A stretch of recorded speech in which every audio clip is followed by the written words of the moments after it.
Hello and welcome to Know Your Representative, the program that bridges the visible gap between lawmakers and their constituents. I am Mariah Hon Alhassan. But first, let's meet my guest, Right Honorable Hon Alhassan Doguwa, who happens to be the majority leader in the House of Representatives, representing Doguwa Tunduwada Federal Constituency in Kano State.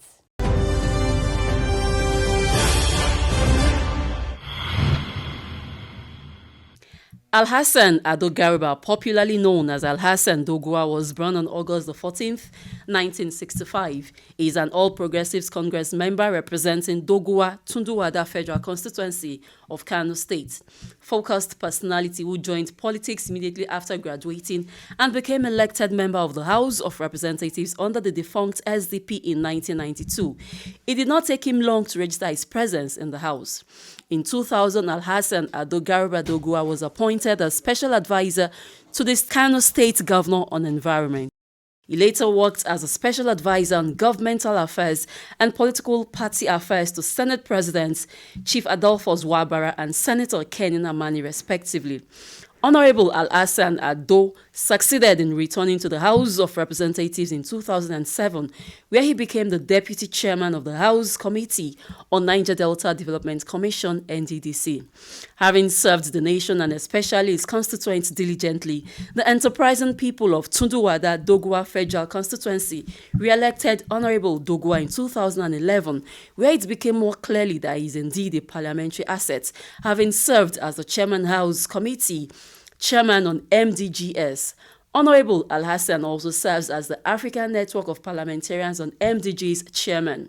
In 2019, Garba was elected to serve for the 6th term in the lower chamber, where he became the majority leader in the House of Representatives. Alhassan Doguwa has a traditional title of Sarikin Yaki Burum Burum and Yariman Dandin Kowa conferred to him by both the district heads of Doguwa and Tunduwada local governments, respectively, in 2013. He's also a title holder of Sadaunan Rano, a kingmaker at the Rano Emirate Council, Kano State. Is a proud member of the All Progressives Congress and is happily married to 4 wives, and they are blessed with 27 children.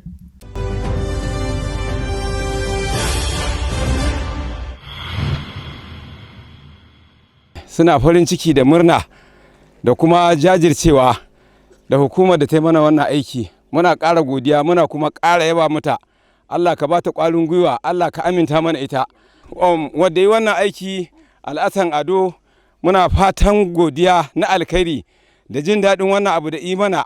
Ubangiji daman ɗan shuwaki ne kowa sani, kuma a shuwaki ita fara ɗaga shi, kuma mu ma muna daɗa 'yan tashi kullum. Wallahi a masallatan mu addu'a muke taimar Allah ka saka mu da alkhairi. Allah ka saka mu da alkhairi da 'yan tawagarsa. Ubangiji Allah ka saka musu da alkhairi, kuma Allah ka sa Alhassan Ado sai ya zama firaminista ma na ƙasa baki ɗaya in Allah ya yarda. Ni Yusuf Samba Shuwaki muna daɗa godiya da sarkinmu da gacin Shuwaki da Alhaji Sule Shuwaki da sauransu da mutanen Shuwaki gaba ɗaya. Mutanen unguwar Jabbo suna daɗa munna, kuma suna son Alhassan Ado in zo su daɗa ganin sa, in ma bai zo ba za mu tafi har Doguwa mai munna da izinin Allah. Shuwaki muna godiya a bisa wannan aiki, muna godiya a bisa wannan aiki Alhassan Ado izo yi mana da hanyar tamu alalata take. Allah take in zamu tafiya yi mun sha wahala, kuma gashi Allah ya taimake mu Alhassan Ado ya fito ina gyara mana hanya, shi da muke godiya akai. Muna cewa Allah ya sanya alheri, Allah ya saka mu da alheri. Wanda mu matasa gaba ɗaya da mu da manyan mu gaba ɗaya muna buƙatar zamu kungiya ne mu je gidansa mu je mu masa godiya. Kafin ya zo mu zamu bi gida mu je mu godiya, ko mun gode Allah ya saka masa da alheri, Allah ya ji kan mahaifa baki ɗaya. Muna godiya da wannan gyaran hanya da ake mana ita, mun ji daɗi, Allah saka da alkhairi. Allah ya ƙara hasken da muke garin Shuwaki. Mun ji daɗi da wannan hanya. Mun gode Allah saka da alkhairi da wannan titi da ɗan Ado imana. Mun gode Allah saka da alkhairi. Doguwa da tudun wada. Doguwa da tudun wada. Alhassan Ado ya mana abun arziki, ya kuma mana abun arziki a ƙasar Jan Dutse, mazaɓar Jan Dutse, Kuguru nan tamu. Alhassan Ado a matsayinsa tun da ka sama haƙar, Alhassan Ado shine sanata, Alhassan Ado shine ɗan majalisar wakilai, Alhassan Ado shine ciyaman, shine dan majalisa na jiha, shine kuma gwamna. Mu Alhassan Ado ba abin da za mu ce da su a matsayina Bala ɗan Cara mai gadi na Kuguru. Godiya muke mar, Allah ya saka mar da gidan aljanna, Allah ya ji kan tsohonsa da gyatumarsa, Allah ya gafarta musu. Ku kuma yadda kuka zo, Alhaji Nasiru Allah ya raba ku da Ali lafiya. Kai kuma da ban san naka iyayen ba, Allah ya raba ku da su lafiya, in sun mutu Allah ya ji kansu, Allah ya gafarta musu.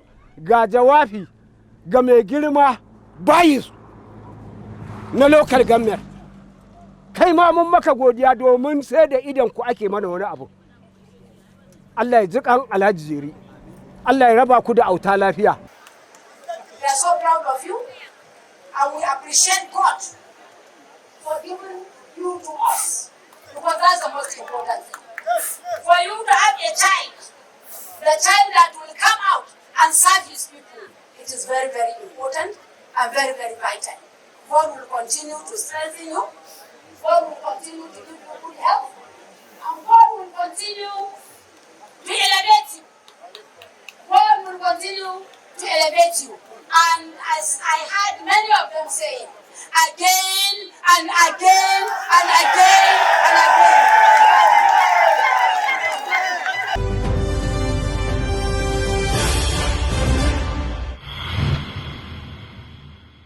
Welcome back, and if you're just joining us, the program is still Know Your Representative, the program that bridges the visible gap between lawmakers and their constituents. And I have here with me the majority leader of the House of Representatives representing Doguwa and Tudunwada Federal Constituency in Kano State, Right Honorable Ado Doguwa Alhassan. Sir, you're welcome to Know Your Representative. Thank you. When you look back, like this 6 terms now, what more do you think you need to do for your people?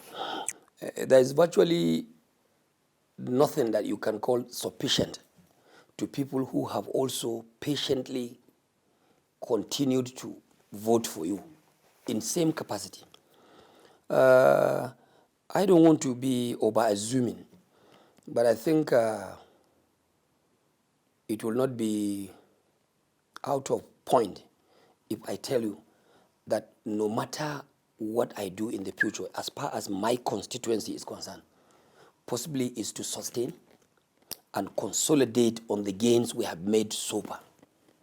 Then creation of an enabling economic environment for our younger generation, for our business people to thrive and be able to generate welfare for themselves and for their well-being. And infrastructure. And infrastructure as well.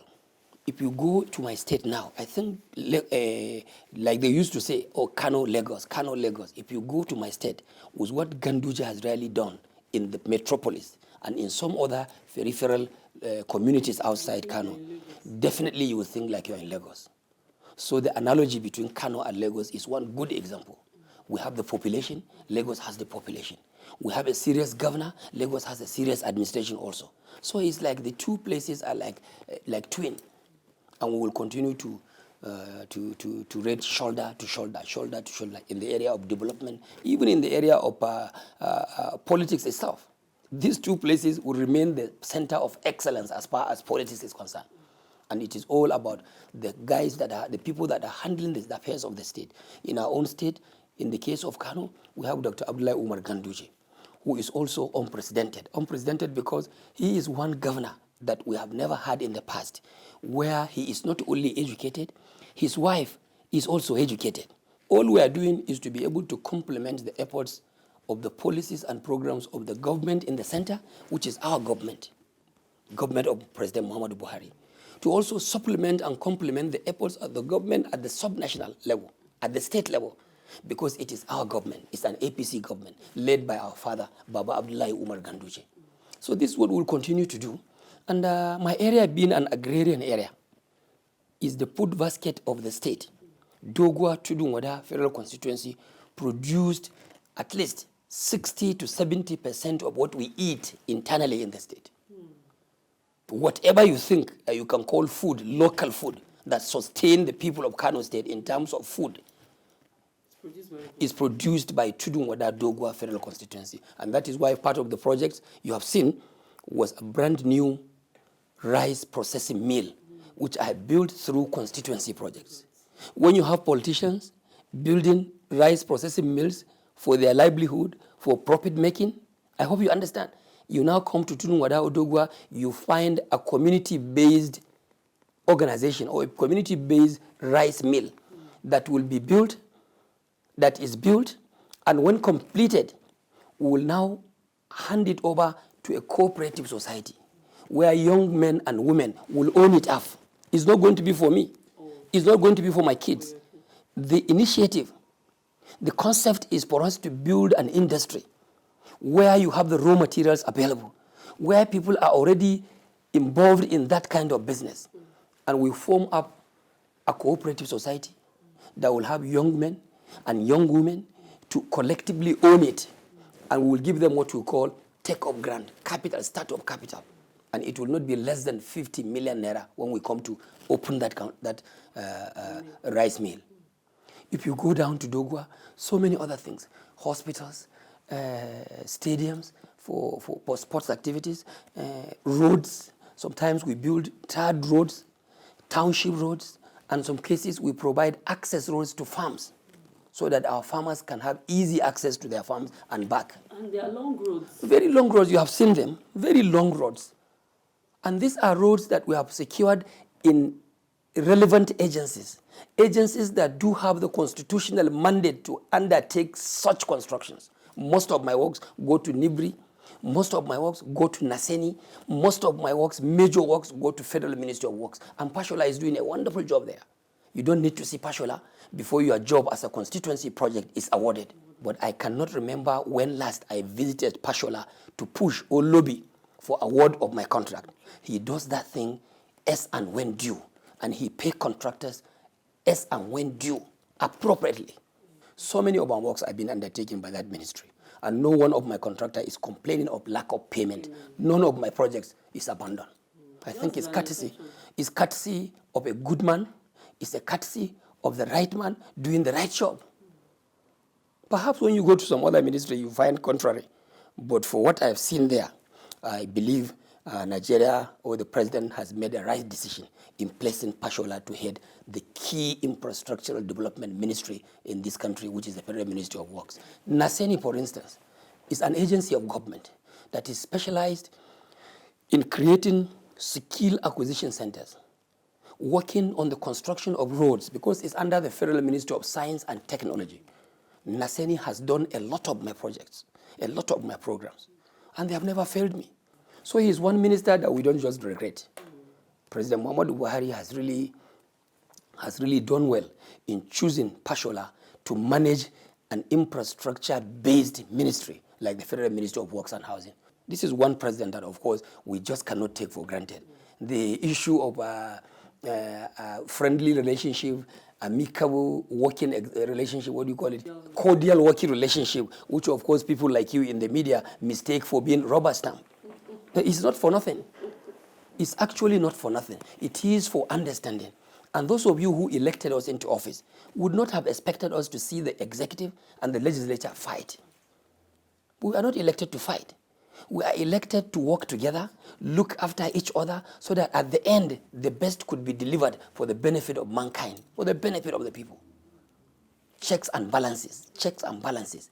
But when press men or the media guys mistake that kind of relationship for a situation of being a rubber stamp, or let me say without any fear of contradiction, if of course, to be able to turn around the budget calendar to January, December, if of course, to be able to work with the presidency to deliver the expectations of the people, if working with Mr. President that has now brought about complete cordiality between the institution of the legislature and the executive arm of government, if working with the president is what has warranted, not only, I'm trying to say, if all these things is what has warranted and culminated to over 100% performance in capital projects, if all these things put together are what you call rubber stamp, then I'll proudly say I'm a rubber stamp to the President Muhammadu Buhari's administration, because being a rubber stamp in this circumstance is for the good of the people. The calendar has changed. Delivery is 100%. I bet you now go and check the ministries. As at today, most of the capital projects that are captured in the 2021 budget have been funded to 100%. It does not matter whether we loaned to do that. It does not matter whether we generated revenue internally to do that. The fact is that they have been delivered. And these are projects that will definitely impact on the lives and livelihood of the people. I have not seen in recent past where any president in this country had come up with a lot of initiatives to touch the lives of the people than what Muhammadu Buhari is doing today. So many programs through the agricultural sector. We have the NASA. We have more than 101 programs under the CBN, all that are targeted towards impacting positively on the lives of women, young men, and people in small-scale businesses.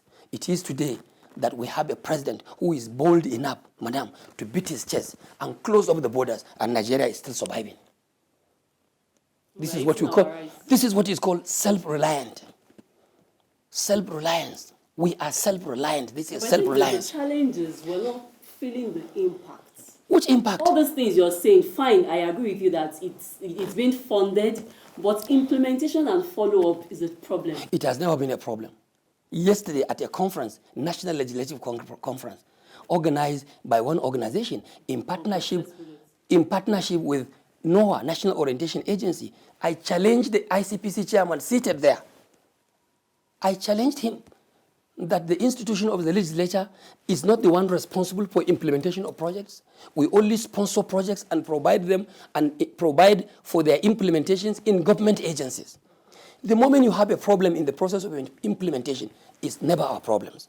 We don't find, I'm coming, it's not our problem. We can only come in where we need to go around and oversight. Where a project is provided for in a constitution, and you get, in the budget, and you get down on ground, you don't find it, then maybe the sponsor or the implementation agency may have 1 or 2 questions to answer. But I told him in my place, for the more than 29 years I've been in the House of Representatives, I'm not afraid.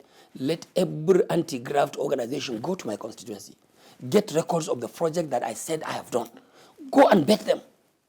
If you have questions, ask me. If you have questions against the agency, I want to say most of us are also exceptional. You remember the video of the one that happened in Edo State? The people who live in the environment was one that discovered that what they were doing is substandard.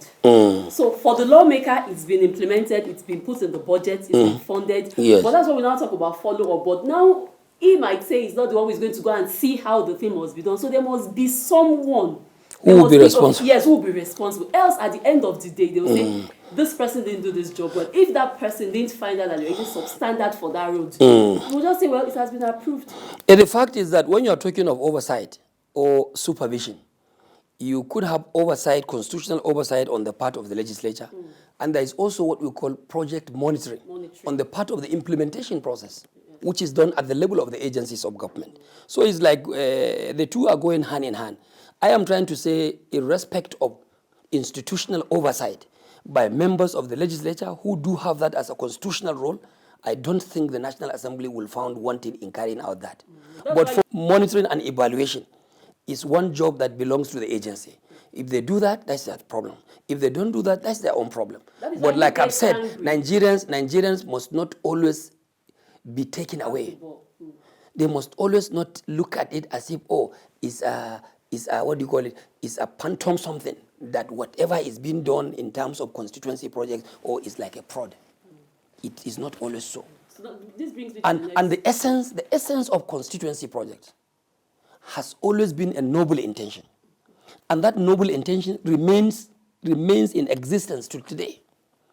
And we do it with good intentions, because that is the only window you could have to be able to spread to every part of this country dividend of democracy.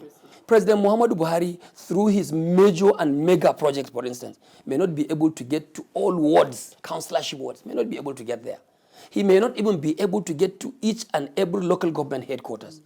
But with people like us representing our various and immediate communities through constituency projects, you can get there. That is why I said at the legislative conference that no matter how bad you speak against the constituency project, no matter how good you speak about it, I want to say that the constituency project had noble intentions and they still remain the most veritable tool to deliver development and progress to the people of the country. No other means, no other window. That remains the most veritable and charitable window to deliver the goodies and dividends of democracy through representative process. Because this is a representative democracy. No two way about it. The way and manner people go about it or the way and manner people perceive it, then is their own problem. But for the fact that we don't implement the projects, for the fact that we don't award the projects, for the fact that in most cases we don't even know the contractors, nobody should hold us responsible for any foul play anywhere. If there's anything, then we now look inward and make sure that by virtue of our powers to oversight government programs and activities, that committees, relevant committees, must go out there on the street to ensure that resources that are provided for noble projects are used not only judiciously, but they are used for the purpose for which they were meant for.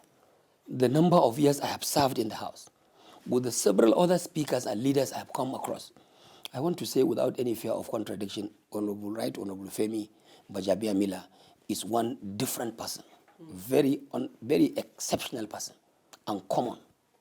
Femi is extraordinary, very uncommon, and he is extraordinary. Perhaps because he too had been there for quite long. He has served the House, the system, for quite a long time. Another added advantage is the fact that he is a lawyer, and we are dealing with the business of lawmaking. Another factor that may have given him this advantage is the fact that Femi is widely traveled. Widely traveled. He is so much exposed. And I believe in most of his interactions and outings, he was all out into the academia, into the legal services, into politics. It was like Femi is one speaker that we got who did not only want to be speaker, no. He came in when he was prepared to be the Speaker of the House of Representatives. Because there is two different things. You can have someone who, of course, want to be Speaker, like myself. I want to be Speaker, and I repeat, I want to be the Speaker of the House of Representatives. Even when I'm prepared, to what extent? Have I gotten the kind of exposure Right Honorable Femi Bajabiamila has gotten? That is another question.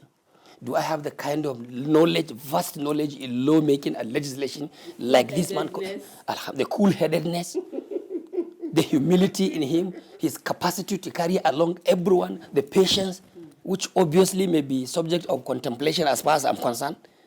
Yeah. So these are all good features that one should ask himself. But the fact remains that wanting to be speaker is one thing. Whether you can actually make a good speaker is also another thing. And when you are now made a speaker successfully by God's will, to be able to deliver the responsibility and to deliver on the expectations of your members as the presiding officer of the House is also something, is also another thing. And I believe that one can come by the grace of God, because it's about interaction, it's about relationship. Whether you had the stops, whether we don't have the stops, the moment you get there, I believe God will provide the wisdom, the ability to carry the people along. After all, this is politics, and politics is about resolution of conflicts. Conflicts arising, and you resolve those conflicts. And I believe even the best speaker you could have on ground, or the best Senate president you could have on ground, is someone that definitely has to tap from the experiences of the other intelligent people on the floor. And at the end, he comes up with a position that will be generally acceptable, not only by the members in the chambers, but will be acceptable by the larger society out there. So finally on this segment, you have to speak to your people in your local dialects. Because when you go home, you don't interact with them in English. Abin da zan gaya wa mutanen Doguwa da Tudun Wada shine Juma'ar da za ta yi kyau, tun daga Laraba ake gane ta. Kuma mai kamar zuwa kan aika ba wanda za ka tura ya je ya zauna ba. Ni abin da nake a karamar hukumar Doguwa da Tudun Wada ya zama zahiri ne ba baɗili ba. Abin da muke a karamar hukumar Doguwa da Tudun Wada akalla yau sama da shekara 29. To ba abin da za ka tambaya ba ne, makaho ma wadda baya gani in ya shafa zai ji mai Alhassan Ado Doguwa yake yi. Kuma fatan mu Ubangiji Allah ya ba mu karfin gwiwa, ya ci gaba da ba mu yanayi mai kyau da za mu ci gaba da yi wa jama'ar Doguwa da Tudun Wada da jihar Kano da ma Najeriya gaba daya abin da ya dace da su don biyan bukatunmu da kuma cimma nasarar zama lafiya da karuwar arziki a yankunanmu. Thank you very much, sir. So I've been speaking with the lawmaker representing Doguwa Tunduwa, the Federal Constituency in Kano State, Right Honorable Alhassan Doguwa. Thank you, sir, for coming on your representative. Thank you. It's my pleasure being with you, and I hope to be with you once again. The task of the leader is to get their people from where they are to where they have not been. How do we hold our leaders accountable in the business of lawmaking and representation? We are working so much that we want the people to feel the dividends of democracy. How do the people ensure that their constituency projects are executed? Go and ask them, what is the impact of Senator Na'Allah? And then when you get the answers, come and tell the public. Any politician that wants to win election, if he doesn't carry the CDAs, their local government along, he's not ready to win election. Both federal, to state, and to local government levels. From the mountain tops to the deepest valleys, we are ready to go the extra mile just to show Nigerians your constituency projects. Please call 0708-492-3834. Know your representative with Mariah, bridging the visible gap.